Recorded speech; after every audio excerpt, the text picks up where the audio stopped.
Christian Ralph, Locked On Kansas State. Look, man, I like Jerome Tang. After the Baylor Bears won the Big 12 regular season in basketball, the last time they did so, my first hug was Jerome Tang.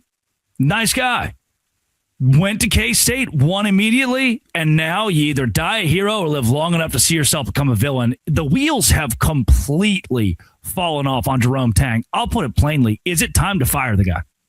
Yes, but I don't know if you can afford to. That is in a nutshell, exactly that. Is it time to fire him? Absolutely. I mean, you can't completely shift and be seen as one of the top 3 transfer portal classes 2 years in a row with brand new different roster and then just completely miss the tournament 2 years in a row and not just miss it. You're going to miss it by a lot this year.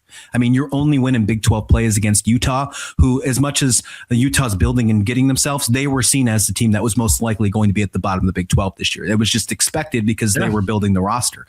And you just sneaked by Utah. You just did. And you just got blown out by Iowa State at home, your third biggest loss in program history at home. And Jerome Tang said, you know what? I'm not disappointed in my game. Yeah. Are you serious? How can you not be disappointed if you just lost by 30-something points at home? Your third biggest loss in program history, and you're not disappointed? I can give you 18 million reasons why the fans should be disappointed. That's a lot of dollars. It's a lot of. It's that 18 million has to be strategic. $18.7 million is his buyout. That's confirmed. Yeah. Oh, if he is terminated without cause before May 1st this year, 18.7 million is his buyout. Now it goes down a little bit after May 1st, goes down to $15.75 million. But listen, is that $3 million worth it? Because that's after May 1st. What happens before May 1st, Drake? April 7th to April 28th, I believe, is when the transfer portal. Yeah. You think that the upper levels at Kansas State, the management are like, come on, Jerome, just bet on college basketball one time. Just $10, open up FanDuel. Just let's knock it out here. Put it on Liberty. Put it on Belmont. Let's go home, buddy. That's like it's not what happened with that. Coaches have been fired many times for cause, usually for much more nefarious reasons. That's probably if you're the athletic department at Kansas State, what you're secretly in the back of your mind kind of rooting for, because $18 million today, that's an entire year of revenue sharing for your athletic department, saying $3 million. It's in that same ballpark. That is crippling for most of the schools in the Big 12. That's over half of your revenue that you garner from the league's payout when it comes to TV money as well. Like, Christian, if it's not, the athletic department ponying this up themselves, are you just going to donors and saying, if you want this guy gone, you got to pay for it? You have to. I don't think you have any other choice, because I think you either right now are dealing with the fact that you struggle next year because you have to find a way to be broke for a minute, or you struggle next year because you're stuck in a situation. I think regardless, they're financially stuck.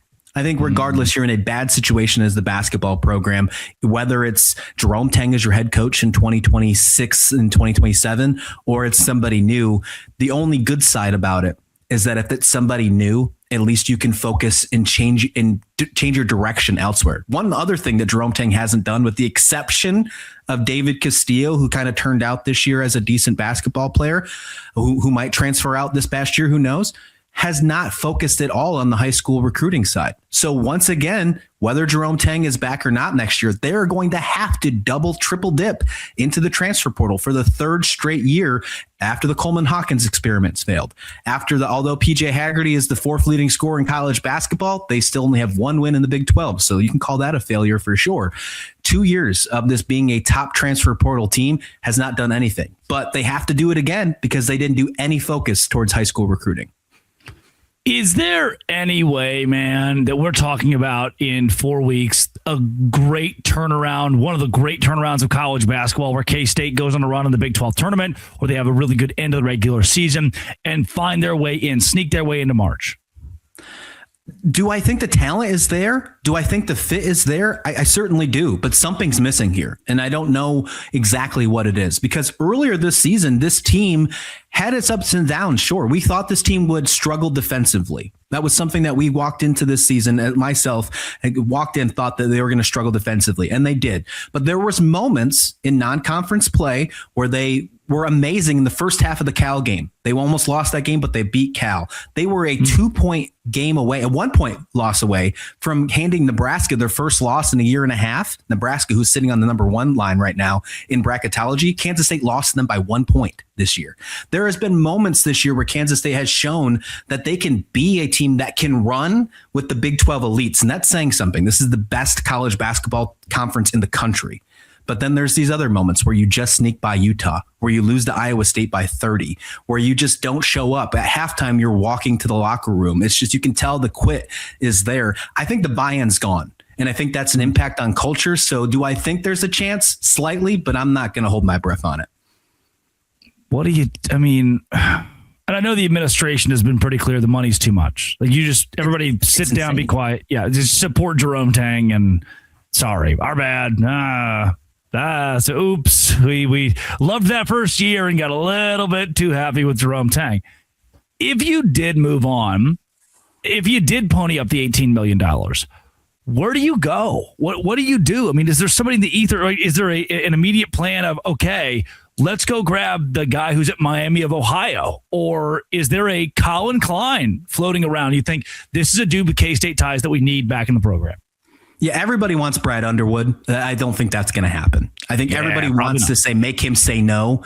He's going to say no. Why would he want to come to a program that has struggled multiple times, where 3 years in a row, potentially this year might also be the case, that they dismiss a player from the basketball team? There's potential that there's somebody who's leaving Kansas State this year too. It's happened the last 2 years.